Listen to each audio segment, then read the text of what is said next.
BJP বিধায়কের মন্তব্য জানিয়ে এই মুহূর্তে তুমুল বিতর্ক। সব ওসির একটা হাত একটা পা ভেঙে দেওয়া হবে, ল্যাংড়ার মতন ওরা চলতে থাকবে, তৃণমূলকে ওরা বাঁচাতে যাবে না। বিস্ফোরক শীতল কপাট, বিজেপি বিধায়কের মন্তব্যে তুমুল বিতর্ক।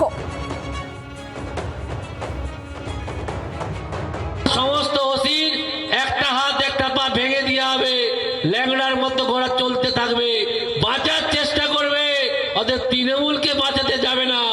ভিতরে ভিতরে বলবে যে একটা হাত একটা পা, পুনরায় আমাদেরকে বাঁচিয়ে দিন, আমরা বাঁচতে চাই, বিজেপি ক্ষমতায় আসুক আমরা চাই।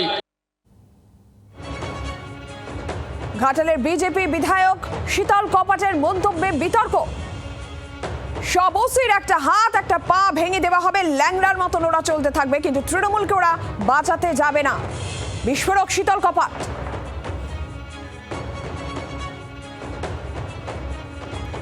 পাল্টা শাসক দলের কি প্রতিক্রিয়া এসেছে শুনুন।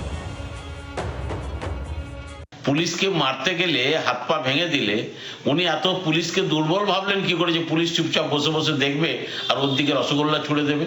গোলেমালে গতবারে ঘাটালটা আপনি শাঁখ ফুঁকে দিয়েছিলেন, এবারে শীতল বাবু 26-এর নির্বাচনে হাত পা অসাড় হয়ে শীতলতম হয়ে যাবেন যত ফার্স্ট রাউন্ড থেকে কাউন্টিং শুরু হবে।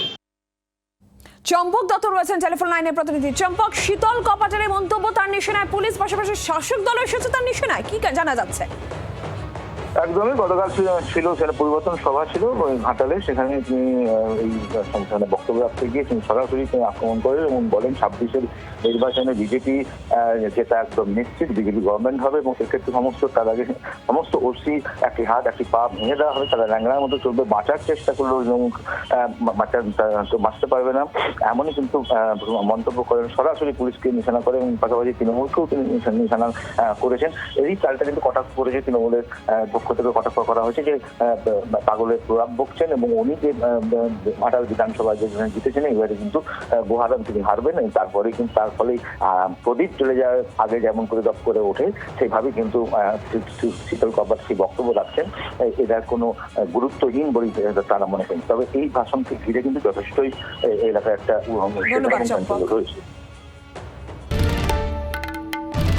বাংলার আওয়াজ, বাঙালির আবেগ, জি 24 ঘন্টা।